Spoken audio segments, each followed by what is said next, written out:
Hello everyone. I've heard a lot about the recent article in the Mercury, which essentially indicated that there's not really anything that people can do to preserve their brain health or reduce the risk for Alzheimer's or dementia.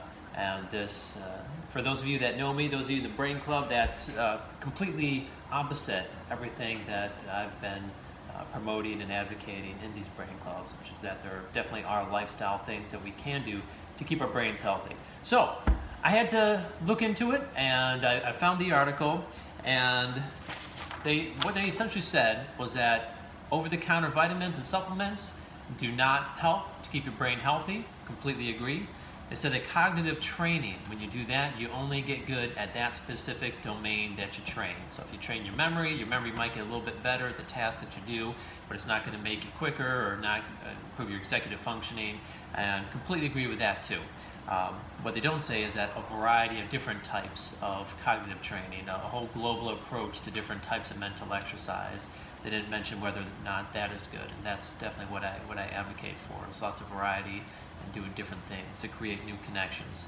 They said that prescription medications don't really help out. Completely agree with that one. Now the big one, the one that is it really had me spending hours and hours investigating where the heck they were getting this information from. They said that physical exercise does not appear to benefit the brain and will not reduce the risk for developing dementia, according to the research. So I followed down the rabbit hole and I found a study that they referenced physical activity interventions and preventing cognitive decline and Alzheimer's type dementia. So this was the one article they'd referenced. It was a recent one, and they analyzed a whole bunch of other research articles, and this one said that you can't do much, or physical exercise won't benefit the brain, essentially. It won't improve cognitive function, and it won't reduce the risk for Alzheimer's. And again, this is complete opposite everything that I've researched, everything that I've found before. So I delved deep, I looked through the references, and here's what I found in the references. So I found this study here, Aerobic Exercise and Neurocognitive Performance, a meta-analytic review of randomized controlled trials. 2,049 participants, and what they found was that individuals randomly assigned to receive aerobic exercise training demonstrated modest improvements in attention and processing speed and executive functioning and memory. So this article that they reference is kind of opposite what they were indicating. So this says that exercise is good for the brain, even though the initial article said that it's not.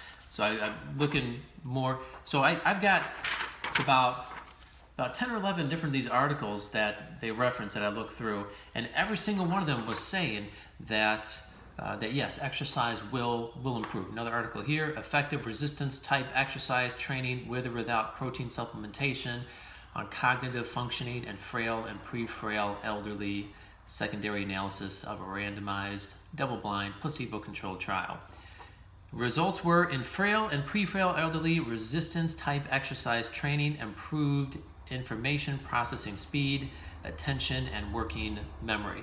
And as I kept looking through the articles, it was the same thing. It was the same thing. Improvements in cognitive scores were associated with improvements in physical functioning. These results provide further support of the benefits of exercise on cognitive functioning in older adults. Another study here, same thing.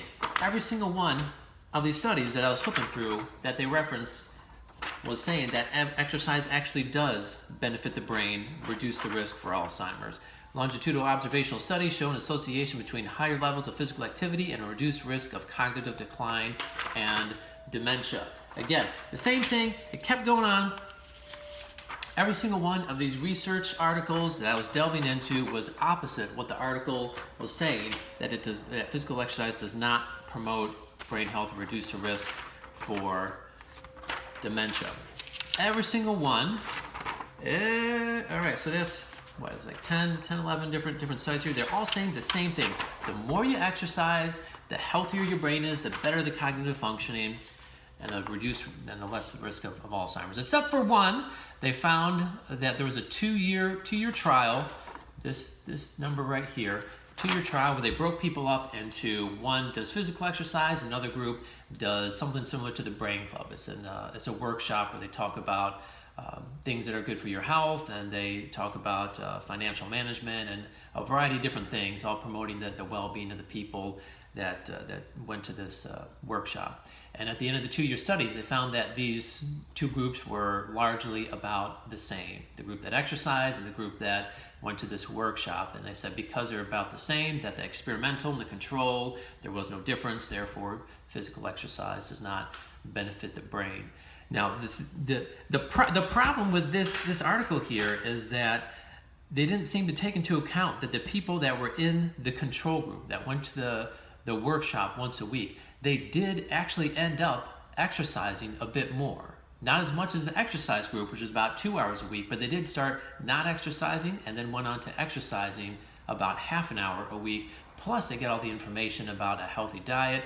Plus, they were socializing. Plus, they were engaging with each other. So you take these two groups. One is a good amount of exercise. The other is a little bit of exercise, some nutrition, some socialization, several other things that are good for the brain. And because they were equal at the end of the study, their conclusions was that physical exercise does not benefit the brain, which is really not fair at all, because you're not comparing apples to apples. You're comparing apples to oranges. You're comparing people that did focus on physical exercise a lot to people that did a little bit and other things that are good for their brain too. So it does seem very reasonable that these two groups would be about the same by the end of the 2 years. And they even said in the study, we can't conclude that both these two interventions were successful, because at the end, in this group of older adults who previously are getting worse with their memory and their cognitive functioning, that they remain stable. So both these two interventions, both the intervention and the control group, actually were mostly successful in the sense that they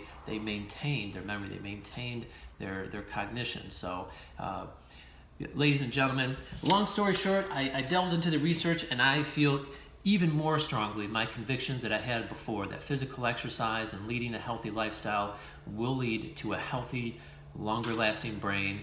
And do not for 1 second think that there's nothing you can do to keep your brain healthy, because there are. Keep exercising, keep meditating, keep eating a healthy diet, sleeping well, whatever it is that's best for your brain. I promise you, you'll be much better off in terms of your brain health and other aspects of your health as you do this. So I love you all, and I look forward to seeing the Brain Club participants and the Brain Club later on, and I wish everyone success in their own brain health journey. All right, take care.